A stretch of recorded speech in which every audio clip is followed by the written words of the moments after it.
Hello everyone! Welcome back here on my channel. This is me once again, Teacher Jinjin, your virtual teacher here on YouTube. Kung bago ka pa lang sa channel na ito, gumagawa ako ng mga Tagalog tutorial videos mula grade 7 hanggang grade 11. Kung interesado ka, please like, subscribe at i-click mo na rin ang notification bell para ma-notify ka kapag may bago akong upload na video. Just keep on watching!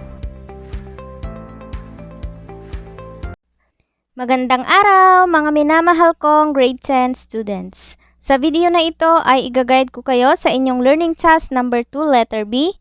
Use the factor theorem to determine whether or not the first polynomial is a factor of the second. So ang factor theorem states that if the remainder comes out to be 0, then x minus c is a factor of p of x. Ibig sabihin lang naman nun kapag 0 yung remainder, yung x minus c is a factor of p of x. Reminder lang mga anak, pinapalitan ko yung mga given upang sa ganun ay subukan ninyong isolve yung nasa module ninyo. Alright?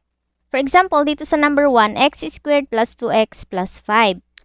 Kapag dinivide daw natin yung x minus 2 at ang remainder niya is 0, ibig sabihin yung x minus 2 is a factor of this. Okay? For example, diba yung 10 divided by 5 is equal to 2?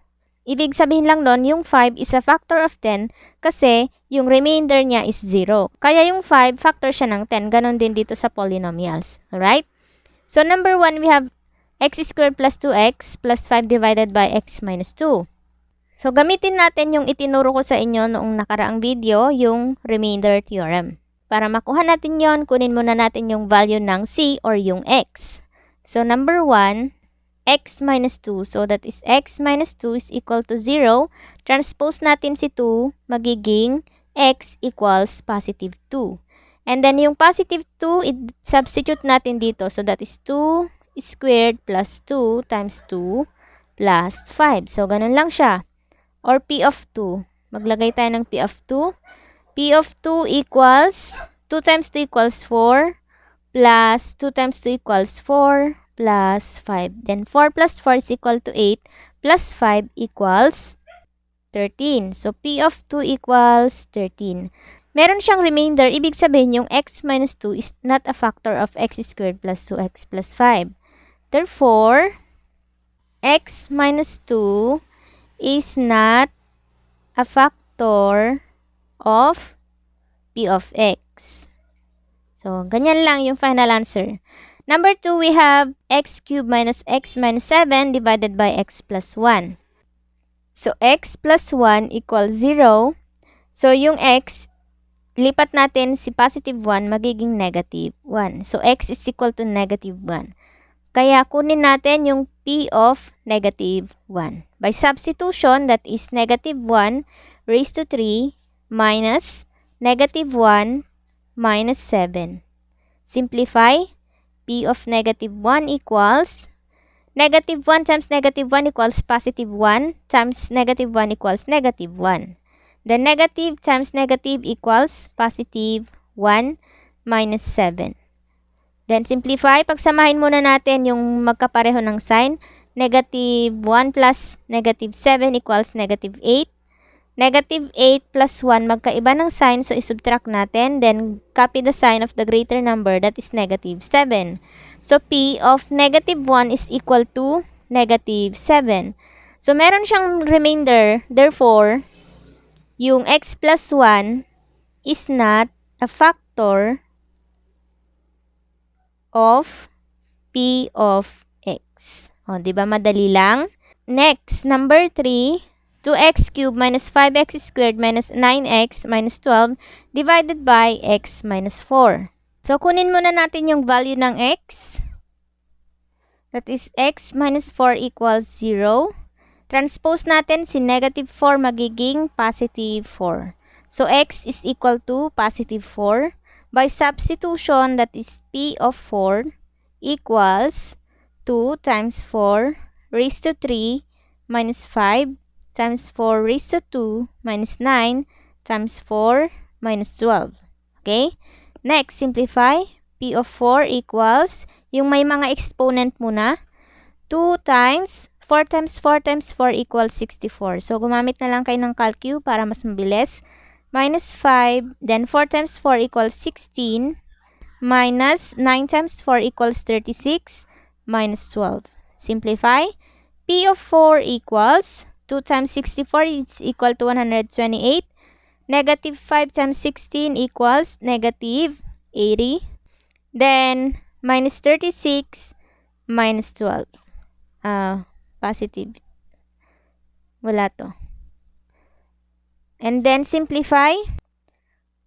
128 minus 80 minus 36 minus 12 is equal to 0. So, ang remainder ng P of 4 is equal to 0.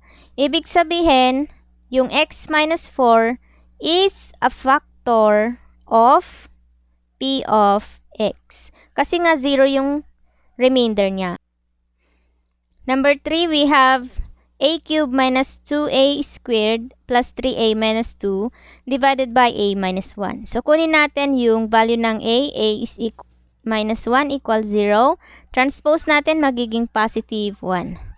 Kunin natin yung p of 1, that is equal to 1 raised to 3 minus 2 times 1 raised to 2 plus 3 times 1 minus 2. And then p of 1 is equal to 1 cube is equal to 1 pa rin. And then negative 2 times 1 squared is equal to 1 pa rin. 3 times 1 is equal to positive 3 minus 2. Simplify. P of 1 equals 1. Negative 2 times 1 equals negative 2 plus 3 minus 2 is equal to positive 1. Simplify. P of 1 is equal to 1 minus 2 is equal to negative 1 plus 1 equals 0. So, 0 yung remainder ko dito, pero tingnan nyo pa rin yung sa inyo kung ano yung remainder niya. So, dito, a minus 1 is a factor of P of x. Alright? Number 5, we have 2y cubed plus y squared minus 10y plus 6 divided by y plus 3. Kunin muna natin yung y, that is y plus 3 equals 0. Transpose natin si positive 3 magiging negative 3. Then, by substitution, that is p of negative 3 equals 2 times negative 3 raised to 3 plus negative 3 squared minus 10 times negative 3 plus 6. Simplify. P of negative 3 is equal to 2. Then negative 3 times negative 3 equals 9. Times negative 3 equals negative 27. Then plus negative 3 squared is 9. Then negative 10 times negative 3 equals positive 30 plus 6. Next, P of negative 3 is equal to 2 times negative 27 equals negative 58 plus 9. Then 30 plus 6 equals 36. So, pagsamahin natin yung mga positive muna. 9 plus 36 is equal to positive 45. Then, negative 58 plus 45. Magkaiba sila ng sign, so i-subtract natin. That would be equal to 13.